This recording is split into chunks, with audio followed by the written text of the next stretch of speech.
C'è un passaggio dalle 36 alle 38 ore lavorative e una decurtazione economica per i nuovi assunti del 25% circa, quindi significa un 150 euro in meno al mese. Mobilitazione dei lavoratori della nostra famiglia per la decisione dell'associazione di voler applicare ai dipendenti un diverso contratto di lavoro. Siamo qui per protestare rispetto a una decisione che riteniamo irricevibile e scandalosa di quanto riguarda la nostra famiglia in tutta Italia, in particolar modo in Veneto, che coinvolge 450 lavoratori circa e lavoratrici.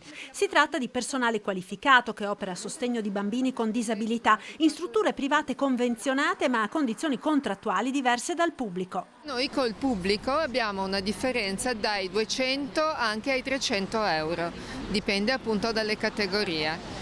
Ed è una differenza notevole perché comunque abbiamo la stessa preparazione, siamo laureati, siamo comunque sottoposti a formazione. Siamo consapevoli della difficoltà economica in cui si trova l'associazione con la regione che non adegua le tariffe, ma non crediamo di doverla pagare noi con i nostri stipendi. In attesa della decisione del CDA della nostra famiglia, CGIL e CISL e UIL hanno chiesto una convocazione in regione. I lavoratori temono anche che la nuova situazione abbia ricadute sulla qualità e continuità delle cure. Che da 36 ore passiamo a 38 ore e vediamo un bambino ogni 45 minuti, parlo per i terapisti, e i gruppi educativi hanno dei gruppi di bambini anche da 8-10 e devono garantire la cura, la stessa cura che garantiscono a questi regimi.